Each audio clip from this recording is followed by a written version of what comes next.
తిరుపతిలో ఒక ప్రైవేట్ పాఠశాలలో మహిళా టీచర్ వేధింపుల ఘటన కలకలం రేపింది. అదే పాఠశాలలో పనిచేస్తున్న నిఖిల్ అనే వ్యక్తి మహిళా టీచర్ ఫోటోలు తీసుకుని బ్లాక్మెయిల్కి పాల్పడ్డాడు.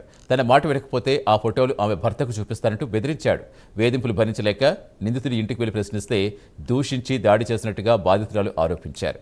బాధితురాలి ఫిర్యాదుతో అలిపిరి పోలీసులు కేసు నమోదు చేసి దర్యాప్తు చేపట్టారు. పూర్తి సమాచారం ఇచ్చేందుకు మా కరెస్పాండెంట్ రెవర్మ పోలీసులు ఏమైనా యాక్షన్ తీసుకున్నారా? సతీష్, తిరుపతిలోని సత్యనారాయణపురం అలిపిరి పోలీస్ స్టేషన్ పరిధిలోని సత్యనారాయణపురంలో గల ఓ ప్రైవేట్ స్కూల్లో ఈ ఘటన అయితే చోటు చేసుకునింది.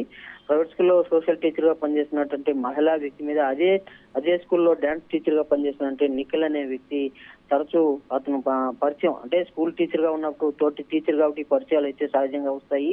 ఆ పరిచయాల క్రమంలోనే మధ్యాహ్నం లంచ్ అవర్ లో ఫుడ్ షేర్ చేసుకోవడం, అలాగే స్కూల్ వదిలిన పిదప ఆమె నడుచుతూ ఉంటే బైక్ లో పార్క్ చేయడము, ఇలాంటి సంఘటనలు చోటు చేసుకోవడంతో అంటే ఆ పరిచయాల కారణాన్ని దానిని ఆసరాగా తీసుకుని ఆ వ్యక్తి ఫోటోలు తీశాడు నిఖిల్ అనే వ్యక్తి.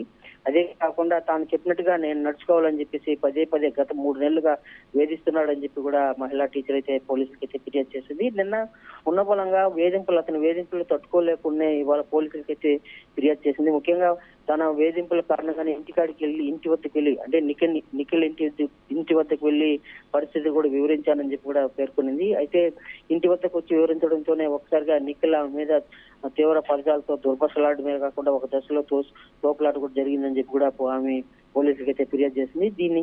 ఇలాంటి ఘటనలు అవమానాలుగా భావించి ఆమె పోలీసులకు ఫిర్యాదు చేసింది. ఆ పోలీసులు కేసు విచారణ చేపడుతూ అదుపులోకి తీసుకుని విచారణ చేపడుతూ వస్తున్నారు. Satish, thank you రెవర్మ.